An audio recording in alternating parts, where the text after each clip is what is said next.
Bonjour à tous et bienvenue sur Génération Télévision ce dimanche 26 juillet pour le TV 168. Je suis heureux de vous retrouver. On commence tout de suite aussi la une de l'actualité télé.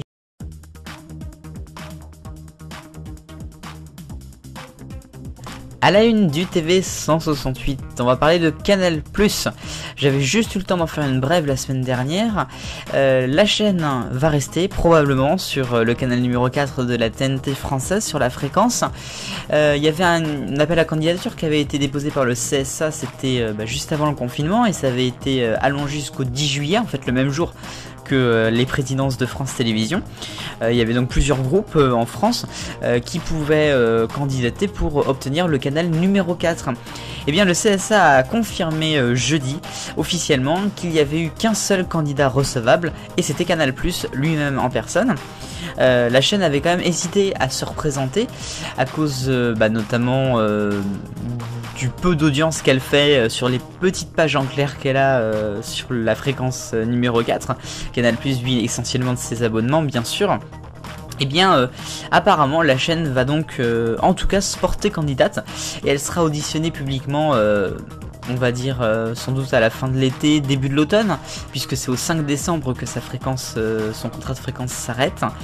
Attention quand même, précision importante, Canal+ n'est pas obligé d'aller au bout de la procédure, ce qui voudrait dire que le CSA devrait refaire un appel à candidature.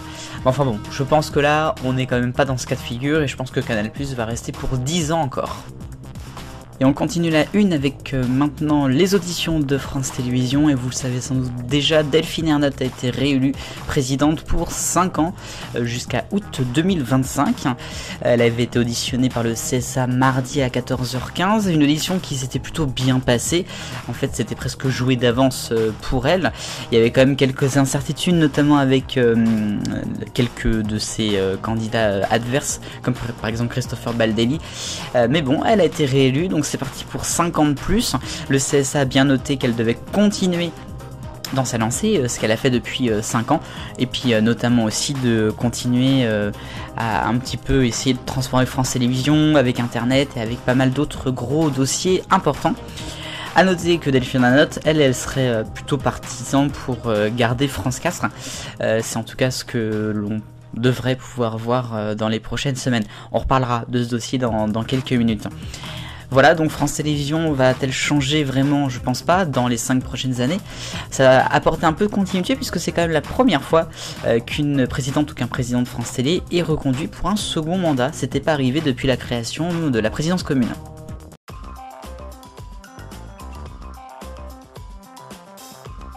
Le rayon actu, on va parler de BFM TV pour commencer, qui a développé une nouvelle technologie cette semaine avec un visionnage vertical.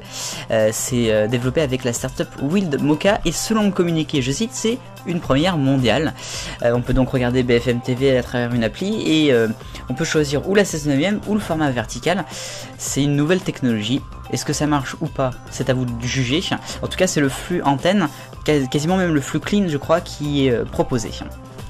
Dans l'actualité, on va parler de M6 maintenant, qui veut recruter. Ils vont recruter des nouveaux collaborateurs pour les prochains mois et ils veulent des jeunes qui sont en formation par alternance notamment et puis ils veulent des jeunes diplômés. Bref, ils veulent faire changer un petit peu les choses avec 100 nouveaux collaborateurs qui pourront arriver. C'est une enveloppe de 12 millions d'euros quand même qui est allouée pour ce recrutement. C'est bien pour M6, ils vont peut-être changer un petit peu. Et puis on termine avec un petit point sur les informations de France 4 et France O. Normalement à l'heure où je vous parle il n'y a toujours pas d'annonce officielle alors qu'on est quand même à 2 semaines du 9 août, c'est quand même incroyable. Les équipes, je pense qu'elles en peuvent plus. Elles ont quand même publié les deux leur grille pour après le 9 août, leur grille de semaines à 3 semaines. Mais on ne sait pas si France 4 et France O vont rester, l'une ou l'autre ou les deux. Réponse j'espère très bientôt.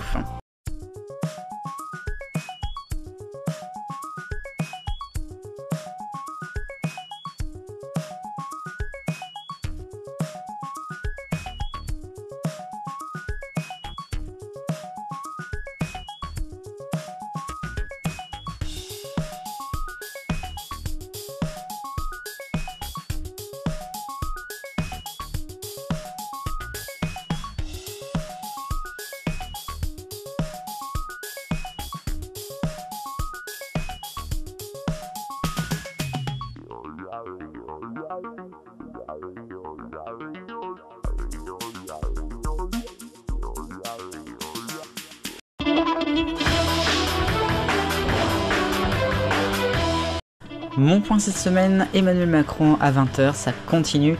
Il était invité de TF1, c'était mardi soir, encore une fois de TF1, et c'est là encore mon point. J'en avais déjà parlé, je sais, je me répète, mais je trouve ça nul que ça soit sur une chaîne privée. Certes, il y a eu une interview du ministre de la Santé, je crois, en même temps ou le jour d'après, avec France 2, avec le 20h aussi. Et puis il y avait une interview commune le 14 juillet, mais le président a toujours envie de choisir TF1, sûrement pour l'audience certes, mais quand même, on pourrait le voir aussi sur d'autres chaînes comme France 3 ou M6, même si M6 ça n'a pas un gros service d'info, faut le dire, mais quand même, il pourrait.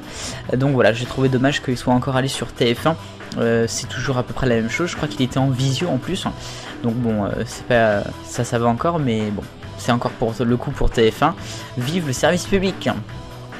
Qui sera nominé président de France TV? C'était la question 168. Eh bien, vous avez été une bonne moitié, pas totalement la moitié, mais enfin bon, une bonne moitié à dire que Delphine Ernotte serait réélu. Eh bien, vous avez eu raison, bravo à vous.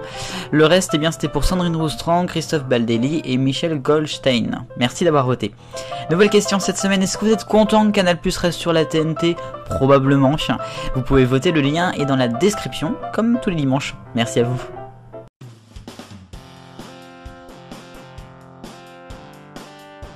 L'agenda la semaine prochaine de la télévision. Demain lundi sur M6 en Access, une toute nouvelle émission 5 hommes à la maison, ça sera vers 18h40 je crois. Jeudi sur France 2 en prime time, le retour de la course des champions qui devait être diffusée à cause des Jeux Olympiques.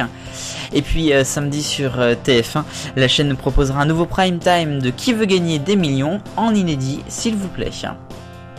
Ainsi va la télévision en ce dimanche. Merci beaucoup de m'avoir regardé pour le TV 168. On se retrouve dimanche prochain pour le 162e numéro. On sera déjà au mois d'août, ça passe vite. Allez, vive le bonheur, on est tous 10 millions de copains. Salut.